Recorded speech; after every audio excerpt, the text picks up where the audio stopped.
Bonjour à tous. Nouveau numéro du Cri de la Gargouille, centré sur le prochain jeu dans l'univers d'Harry Potter, j'ai nommé Harry Potter Quidditch Champions, ou en français, Harry Potter Champion de Quidditch. Ouais, ça claque moins. Quidditch Champions donc, un jeu développé par Unbroken Studio et bien entendu distribué par Warner Bros. Games. Ce jeu doit sortir le 3 septembre sur Xbox One, Series X et S, sur PC, mais encore sur PS4 et PS5, le tout en version digitale, pour un prix de 29,99€ et ferait visiblement 15 Go.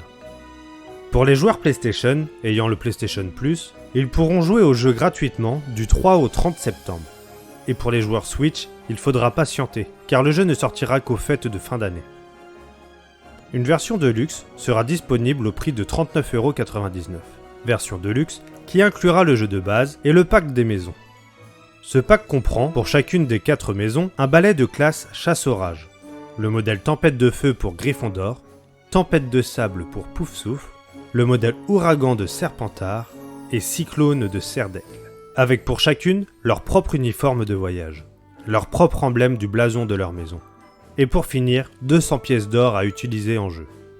Cette version de luxe sera donc vendue en digital comme l'édition standard le 3 septembre, mais aussi en version physique, mais il faudra patienter jusqu'au 8 novembre.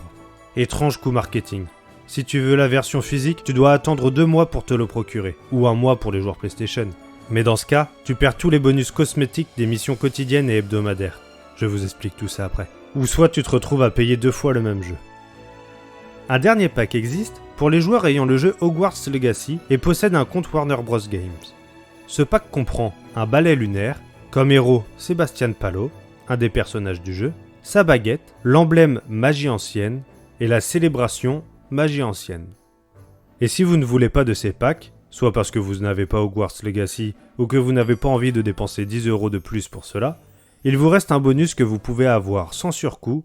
Il vous suffit de précommander le jeu, ou d'y jouer pendant le mois d'essai avec le PS Plus. Ce bonus est l'éclair de feu suprême. Bon, maintenant que nous avons parlé de tout ce qui entourait le jeu, rentrons dans le cœur de ce dernier. Quelle expérience renferme-t-il ? Tout d'abord, pour jouer à ce jeu, il vous faudra, comme beaucoup maintenant, une connexion internet obligatoire. Étant un jeu principalement centré sur le multijoueur, il vous faudra un abonnement online, PlayStation Plus, Xbox Game Pass ou en temps voulu Nintendo Switch Online. Mais il y a une partie solo, appelée carrière, qui peut être jouée sans abonnement. Commençons par le premier mode que nous avons évoqué, le mode carrière, qui se joue en solo ou peut être fait en coopération. C'est une sorte de mode histoire, où vous devez gagner 4 coupes de championnat.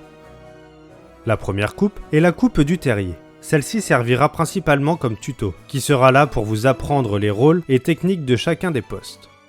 Il faut savoir que dans le mode carrière, tous les postes sont jouables et l'on peut switcher entre les différents postes à volonté. Les postes qui sont un gardien, celui qui garde les buts je le rappelle, les poursuiveurs, qui au nombre de 3 marquent les buts et rapportent 10 points chacun, l'attrapeur, qui doit attraper le vif d'or, ce qui rapporte 30 points, et un batteur, on en perd un comparé à l'œuvre originale. Mais il est là pour renvoyer des cognards sur les joueurs adverses. La seconde coupe est la coupe de Poudlard. Celle qui vous permettra de faire gagner à votre maison que vous avez choisie, la coupe de Quidditch. Le troisième tournoi n'a pas encore été révélé. Peut-être une coupe entre écoles de sorciers. Mais une chose est sûre, c'est qu'une fois que cette troisième coupe sera remportée, cela vous propulsera à la dernière coupe, la Coupe du Monde de Quidditch. Vous aurez le choix entre 16 nations compétitrices et pourrez tenter de remporter la coupe ultime. De nombreux bonus et récompenses sont à gagner dans ce mode. Récompenses que nous verrons un peu plus tard dans la partie personnalisation. Le second mode est le mode multijoueur. Les parties se jouent à 3 contre 3. Il vous sera tout d'abord demandé soit de choisir un poste aléatoire, pour chercher une partie plus rapidement, soit de choisir un poste entre gardien, attrapeur ou batteur. Et peu importe quel poste vous choisissez, il vous sera possible de switcher entre le poste choisi et un poursuiveur à n'importe quel moment de la partie. Donc en gros, vous incarnez 2 joueurs par match. Et pendant que vous en jouez un, l'autre sera pendant ce temps géré par l'IA. Et il semblerait que ce soit la première équipe arrivée à 100 points qui remporte le match, pas forcément à la capture du vif d'or. Il y a comme mode le match libre, où vous serez confronté à un bot. Parfait pour s'entraîner. Et pour finir, le mode exhibition, qui sont des matchs qui se jouent en solo ou en coop contre des bots. Il vous sera possible de choisir les équipes qui s'affrontent, le terrain et la difficulté. Je ne sais pas trop la différence avec le mode match libre. Mais il est dit qu'il est possible de créer son scénario avec ce que l'on a débloqué avec les défis du mode carrière. Nous verrons bien à la sortie du jeu. En parlant de défis, il y en aura 3 qui s'offriront à vous.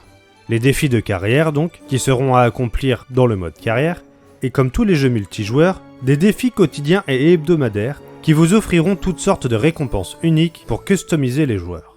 Transition toute trouvée pour vous parler de la customisation. Une équipe de 6 joueurs est à votre disposition et peut être personnalisée selon vos goûts. Soit vous choisissez de mettre des héros tels que Harry, Ron, Drago et même Madame Bibine, ou alors vous pouvez personnaliser des joueurs en choisissant leur couleur de peau, les cheveux, tenues, chapeaux, lunettes et leur insigne.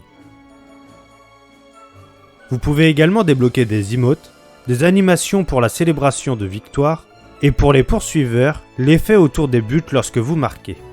Vous allez également pouvoir changer la traînée qu'il y a derrière votre balai. Et concernant les balais, vous aurez le choix entre plusieurs modèles de différentes marques de balais, chacun avec leurs caractéristiques qui leur seront propres et améliorables avec des pierres de lune. Vous pourrez augmenter la rapidité maximum du balai, sa durabilité, ce qui augmentera votre santé max, et votre agilité. Les joueurs seront améliorables avec des points d'expérience acquis lors des matchs, ce qui pourra débloquer des mouvements spéciaux, ou améliorer les tacles pour les poursuiveurs, augmenter les dégâts que vous infligerez avec votre cognard en tant que batteur, ou encore pour les attrapeurs, vous pourrez augmenter la durée de votre boost. Et voilà, je pense avoir résumé toutes les informations que nous avons sur le jeu pour le moment. Pour ma part, je suis très curieux de le tester. À son annonce, il m'avait donné très envie. À la sortie des premières images, contrairement à beaucoup, j'ai aimé la direction artistique un peu cartoon que pouvaient avoir les premiers jeux sur PlayStation et GameCube. Par la suite, bien que très succinctes, les vidéos montrant des bribes de gameplay m'ont quelque peu refroidi. Mais je lui laisserai sa chance volontiers. Dites-moi en commentaire si le jeu vous donne envie et si vous comptez y jouer. Et moi, je vous dis à bientôt sur Vite Magique.